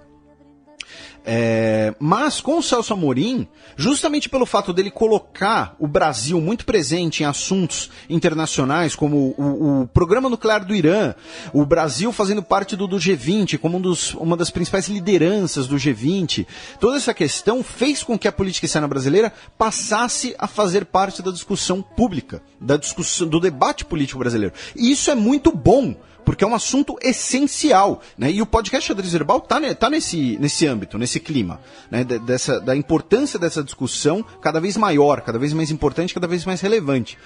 Resta agora a capacitação de discutir essa questão, porque você discutir o Itamaraty, você discutir política externa, não segue a mesma lógica, os mesmos mecanismos de você discutir o Ministério da Fazenda, por exemplo.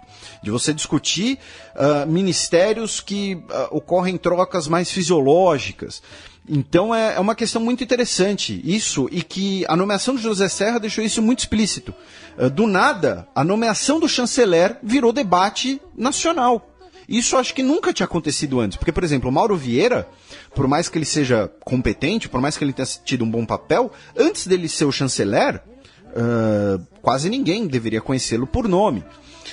E mesmo assim, hoje, se o Figueiredo, para pegar o ex-chanceler, se o Figueiredo estiver andando na Avenida Paulista, acho que uma outra pessoa vai reconhecê-lo.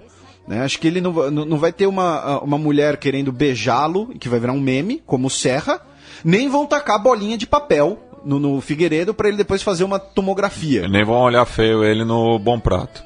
Também tem outro meme. O Serra rende muitos memes, né? Ele jogando bola, né? Aquele chute desengonçado dele. Então, mas enfim, com o Figueiredo isso não vai acontecer. Não, se ele estiver andando na Avenida Paulista, sábado, no meio da tarde. O próprio Mauro Vieira, que está direto no noticiário e tudo mais, muito difícil. Com o Celso Amorim, talvez. O Celso Amorim, ele tinha um rosto mais conhecido. Não, o Celso Amorim, dizem que ele é muito reconhecido quando ele caminha por Copacabana. É uma coisa quase novela da Globo, né?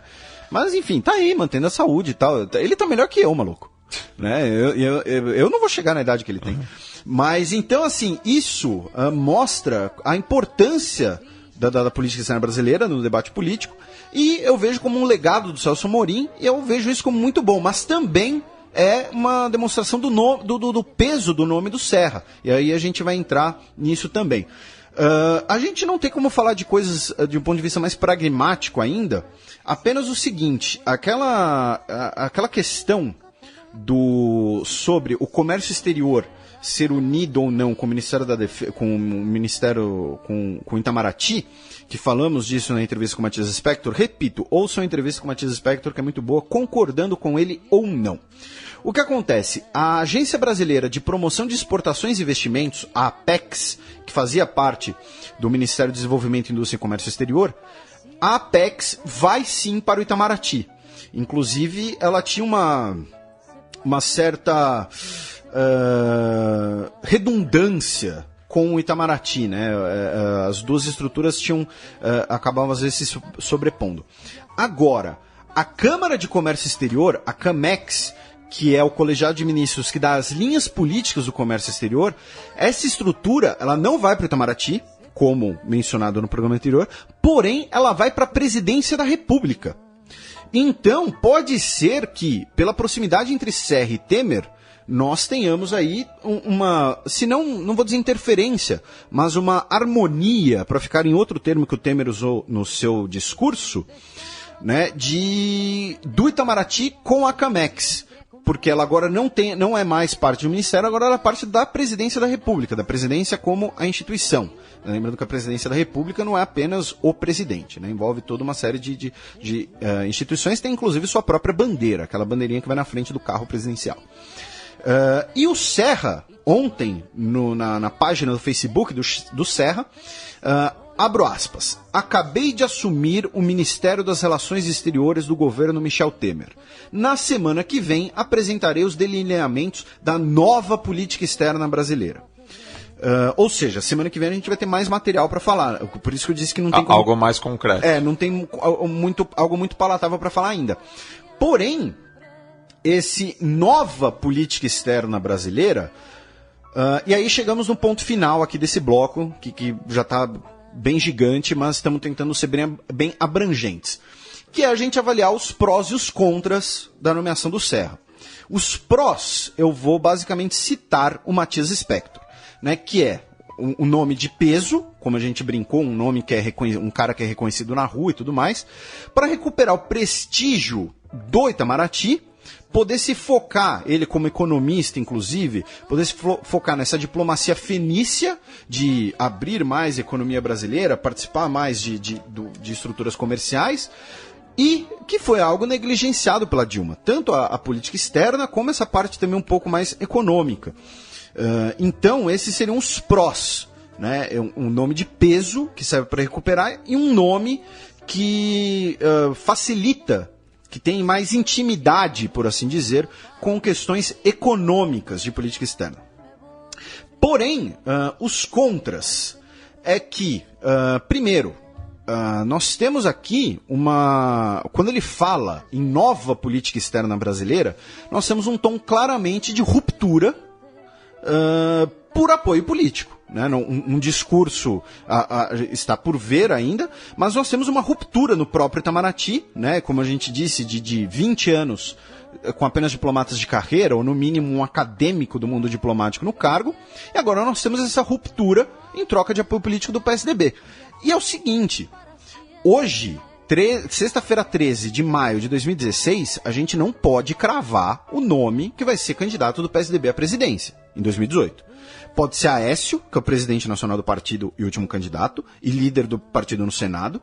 Pode ser Geraldo Alckmin, que já foi presidenciável, governa o estado de maior economia do Brasil, estará desempregado, né, virtualmente, já que ele não pode se candidatar à reeleição, e já foi declarado como nome de apoio do PSDB de São Paulo, que é acho que é o maior diretório estadual do PSDB.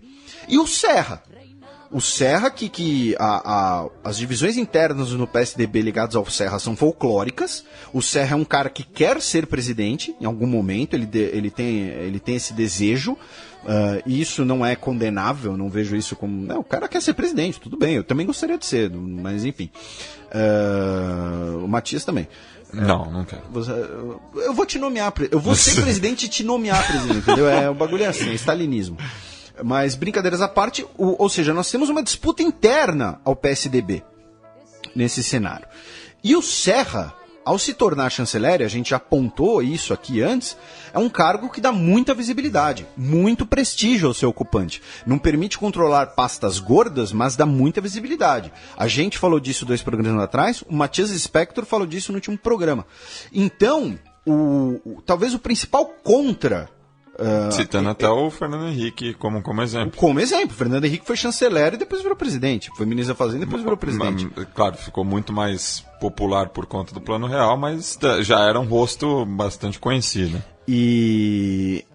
Então, enquanto a gente não tem alguma coisa concreta, mas o principal risco, e que é algo que eu escrevi sobre isso algumas semanas atrás já, é de que a chancelaria virá uma plataforma política presidencial. Algo que vai contra a própria natureza da chancelaria, porque, como a gente mencionou anteriormente, a chancelaria é um cargo de Estado, não é um cargo de governo, não é um cargo partidário. Então, o Serra pode usar essa plataforma para motivos políticos, para querer ganhar notoriedade política, e nessa apronta uma que gera consequências pro Brasil, né? Aprontar em troca dessa visibilidade. Quando ele fala nova política externa brasileira, pode ser, por exemplo, romper relações com a Bolívia. Aí um monte de gente vai adorar, vai falar, Maristela Basso. Então um monte de gente vai falar, isso aí, tem que romper. Mas, eu tô dando um exemplo caricato, tá, gente? Não que ele vá fazer isso. Mas a Bolívia é o maior fornecedor de gás pro Brasil. Se cortar ali o gasoduto, você que mora em São Paulo, você não vai conseguir fritar seu ovo, brother. Mas é uma própria questão também do atual governo boliviano, com a ascensão do Serra como ministro de Relações Exteriores, já vai ter um tratamento distinto. Sim, também.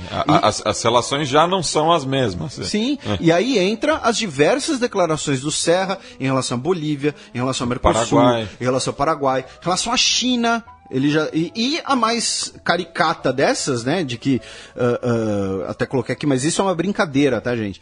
Né, de que ele já chamou o Brasil de Estados Unidos do Brasil. Sim. Né, o chanceler não sabe nem o CNPJ, o nome jurídico do Brasil. Né? Brasil é nome fantasia, o nome jurídico é a República Federativa do Brasil. Então, assim, nós temos esses prós e contras. E só resgatando um pouco da história, o Brasil já foi Estados Unidos do Brasil, mas não no momento. Então, esse é o balanço que dá para fazer por enquanto. Vocês ficaram aqui com... Tem as duas possibilidades, né, a minha perspectiva um pouco mais crítica. Tem gente que inclusive concorda comigo, não sei se eu posso... vou citar, o Casarões concorda comigo, por exemplo, que já passou aqui no programa. O Matias Spector já tem outra perspectiva, que esteve no último programa. Temos que ver ainda, porque não há nada material por enquanto. Fique à vontade para tirar suas próprias conclusões, fique à vontade para nos comentários debaterem se o Serra é um nome bom ou não para o cargo. Porém, repito, isso é muito bom, porque pela primeira vez, acho, a nomeação de um chanceler gera tanto debate, tanta polêmica, tanto engajamento dos cidadãos brasileiros num tema que é de interesse de todos, porque pode parecer que não, mas influencia a vida de todo mundo, seja quando você vai comprar uma pilha fabricada na China, seja quando você vai planejar sua lua de mel nos Alpes suíços, para todas as classes sociais. Enfim. Bueno, vamos passar para o segundo bloco do Giro de Notícias.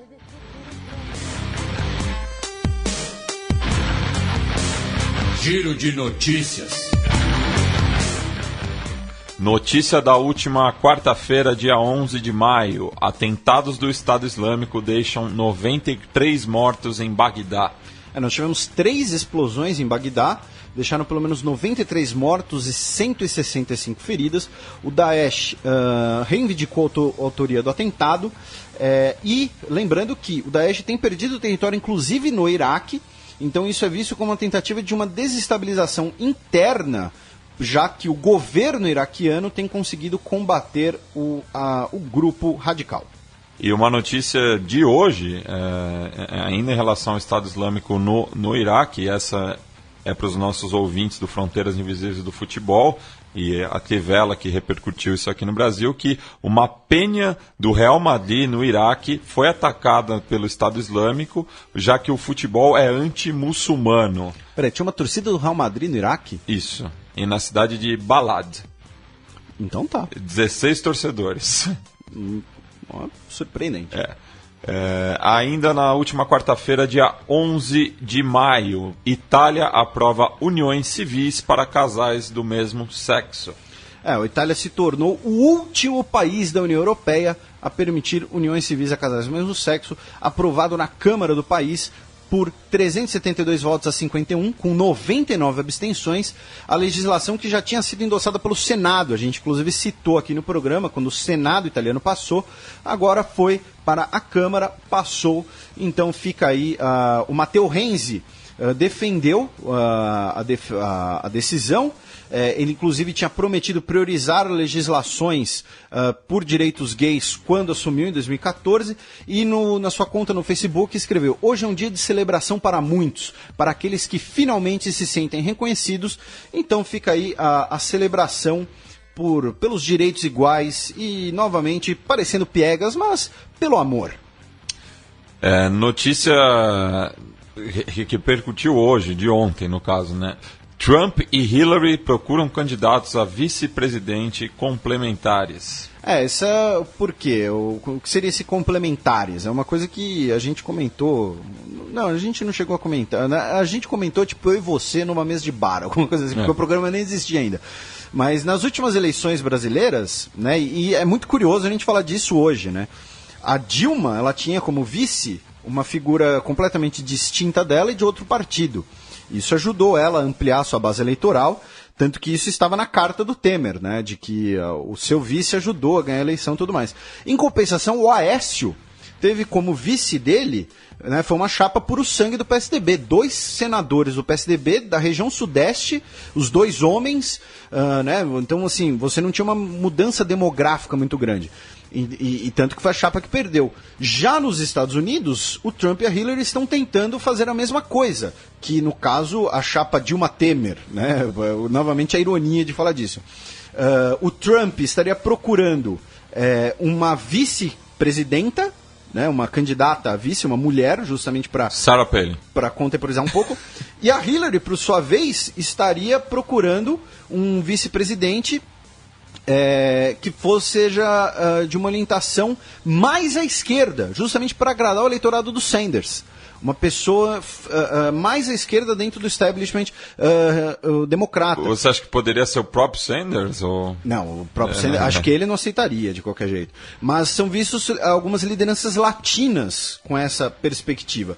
Então, é interessante, né, que é um processo que, quando ocorreu no Brasil, foi um dos primeiros vídeos do canal do Xadrez Verbal, em que eu critiquei a escolha do vice do Aloysio Nunes. Falei, olha, o Aécio perdeu a eleição aqui.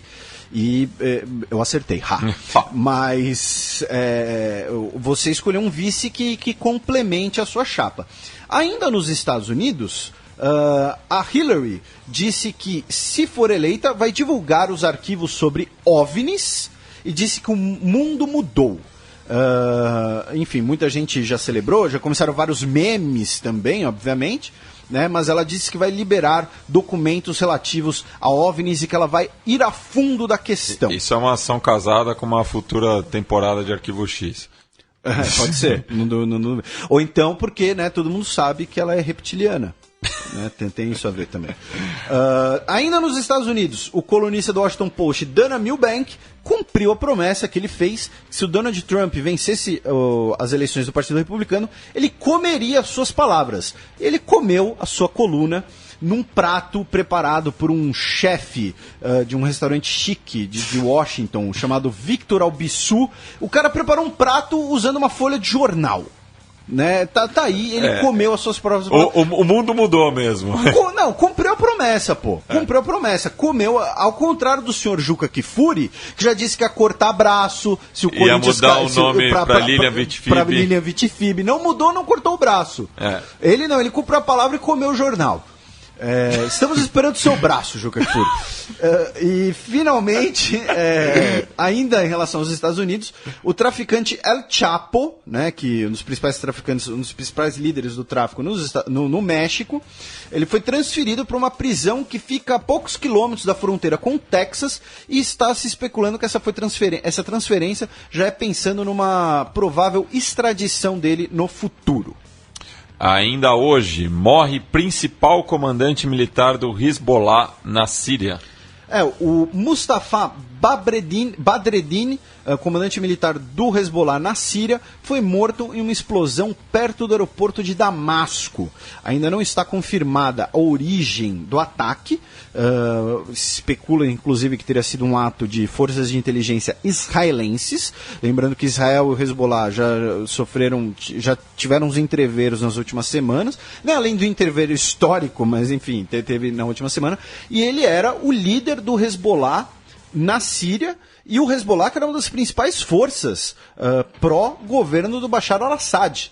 Né? E no caso do Badreddin, ele tinha uma acusação no seu currículo de ter sido o cara que planejou o assassinato do ex-primeiro-ministro libanês, o Rafik Hariri, que morreu em 2005 e iniciou uma virtual guerra civil nova no Líbano na época. O Hezbollah nega, né, esse envolvimento, porém ainda não se sabe a origem da explosão que matou o Badreddin.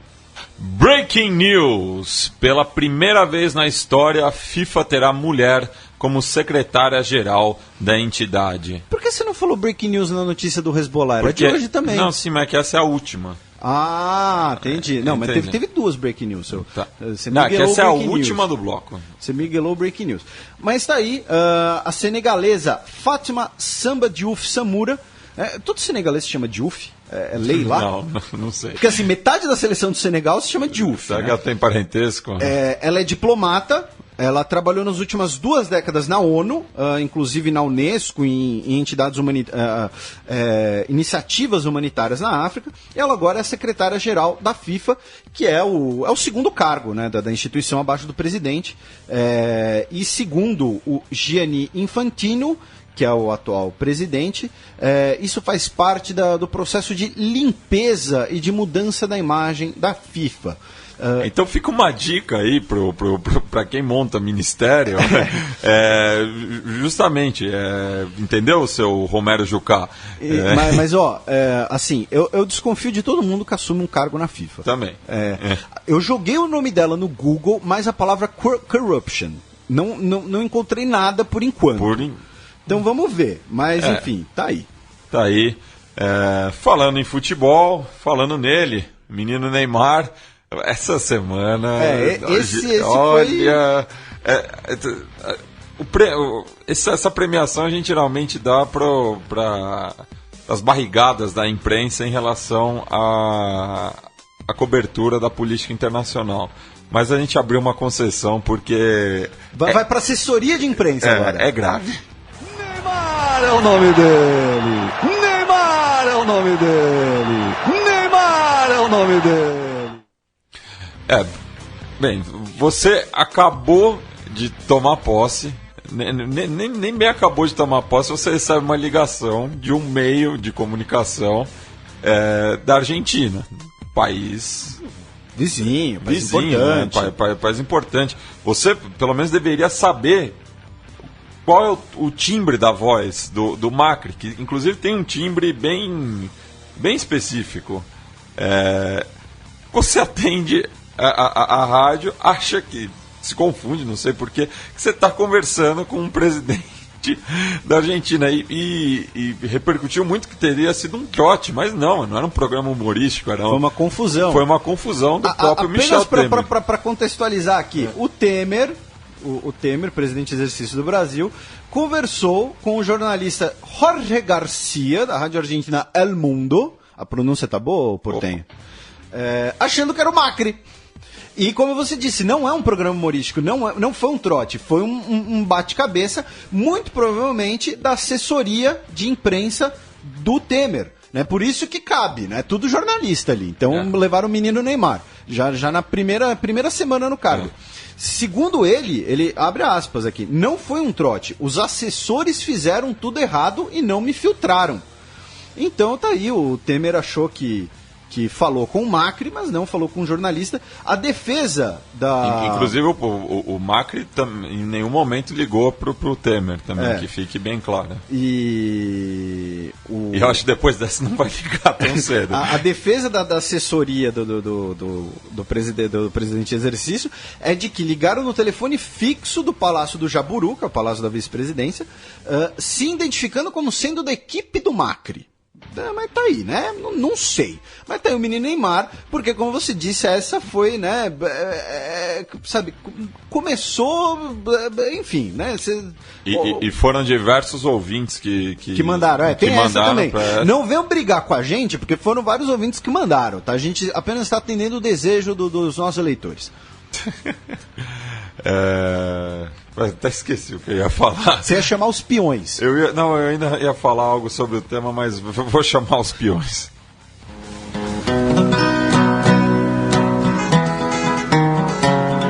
Os peões. A bullet from the back of a bush. Felipe, quem é o Isolated Pawn de hoje? O peão isolado da semana vai para a cúpula anticorrupção de Londres, que contou com a presença do Cameron, contou com a presença do presidente da Nigéria, o presidente da Colômbia, presença do John Kerry, altos funcionários de diversos países para combater a corrupção e principalmente pedir mais transparência em relação aos paraísos fiscais, em relação ao Panama Papers. Uma ouvinte nossa mandou pedindo para a gente analisar e não deu em nada. Absolutamente nada, os paraísos fiscais continuaram ilesos. Produziu uma declaração aí de que, olha, a gente promete que não vai sacanear. Legal. Isso me lembra numa assembleia do CAIS que aprovaram o fim da exploração do homem pelo homem. Tá aí. Legal. Explica para os ouvintes o que é CAIS. O CAIS é o Centro Acadêmico de História da USP. Tá aí. Pois é o Caís que vai resolver isso. Aposto que o Caís, semana passada, aprovou o combate ao Panama Papers. Tenho certeza. Lembrando que quando é que foi a última vez que o Caís divulgou um balanço? Lembrando que eles recebem dinheiro público? Não lembro.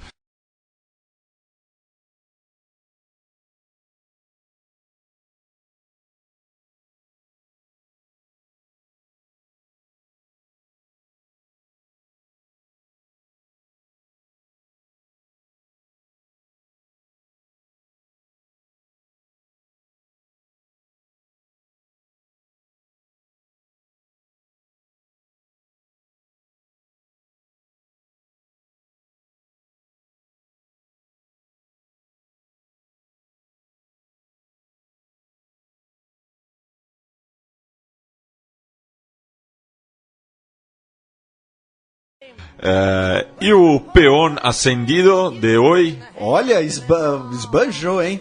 Eu aviso a equipe do Temer que eu dou aula de espanhol, viu? Vão te chamar de partidário. Você já falou que é anarquista, você já zoou o Temer umas 3 vezes, vai sobrar pra você, maluco. Mas vamos lá, o peão promovido da semana vai para os 3 jornalistas espanhóis, José Manuel Lopes, Ángel Sastre e Antônio Pampliega, que desapareceram na Síria em julho de 2015 e depois de 8 meses de cativeiro, de sequestro, foram libertados, já estão indo para a Espanha. Acho que a essa altura do campeonato já devem ter chegado na Espanha. A vice-presidente espanhola, Soraya Sáenz de Santa Maria, falou com os 3 jornalistas por telefone. Eles estavam na Turquia naquele momento, no início dessa semana, esperando um voo para as autoridades para irem à Espanha, passaram por exames médicos e estão bem.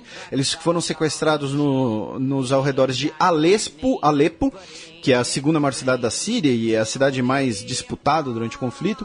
Então fica aí o peão promovido a preço, né, porque ser jornalista de política internacional e você ir cobrir conflitos, ir para a zona de conflito para trazer informação para as pessoas, trazer as fotografias para as pessoas, como já repercutimos por aqui. A Patrícia Campos Melo recentemente esteve no Kurdistão. Não é uma tarefa fácil, são alvos, inclusive, muitos são mortos. O Cléster Cavalcante, outro jornalista brasileiro, foi preso pelas tropas do Assad, tem o livro dele, Dias de Terror na Síria. Então tá aí, felizmente, depois de 8 meses de cativeiro, foram libertados e estão bem. Vamos passar para as dicas culturais. DJ Muzz,